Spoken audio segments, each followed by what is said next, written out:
You are listening to the breaking news on Under the Rock Radio by Miss Bady. This is what's happening.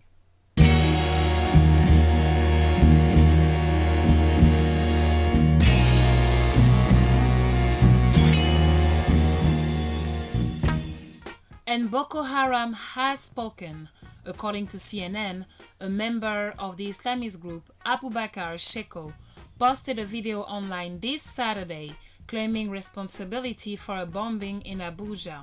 Abu Bakr addressed directly to the president with the following statement: "Let me be blunt, I'm in your city, near you, find me." The extremists mentioned nothing about the student kidnapped earlier this week. A total of 45 girls who could escape on their way or within the camp returned home. And despite the PDP's rally last week, not everyone is satisfied with Goodluck's performance as a president. According to OsifundDefender.com, the governor of Adamawa, Nyako, wrote a letter to the Northern Government Forum in response to Jonathan's statement saying that Nyako did not deserve his position as a governor. In his writing, Nyako is openly calling the federal government liars and accusing them of committing a genocide in the north while pretending to fight Boko Haram. The Adamawa government criticized the ongoing corruption in Nigeria, a corruption that Jonathan is unable to stop. The presidency, on its part, called the letter senseless and unfortunate. And Ghana, which is hosting a paragliding festival in the eastern region to celebrate Easter this weekend, is on the verge to organize a second one in October. 15 pilots from all around the world, including the US and Belgium, will be attending. In Conakry, capital of Guinea, Ebola has made 61 victims. The health minister has confirmed 109 cases of the virus since January in a press conference this Saturday.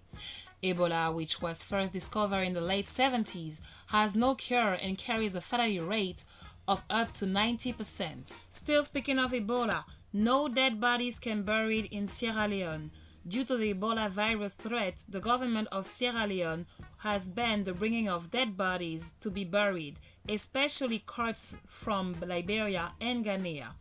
The government has advised the population to stop eating bush meat and bats. According to StateOfMedia.com, the unpopular president Robert Mugabe has criticized corruption in his country a month ago. The president has denounced the fraudulent act and compared his country to Kenya and Nigeria.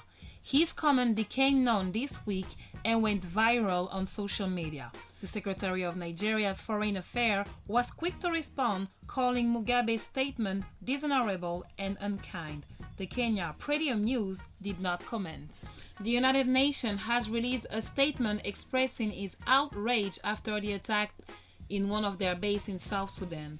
The raid, which targeted civilians and UN peacekeepers, has made 58 victims. The UN, which considers this attack as war crime, has asked the South Sudanese government to reinforce its civilian population safety and to investigate to bring the culprit to justice.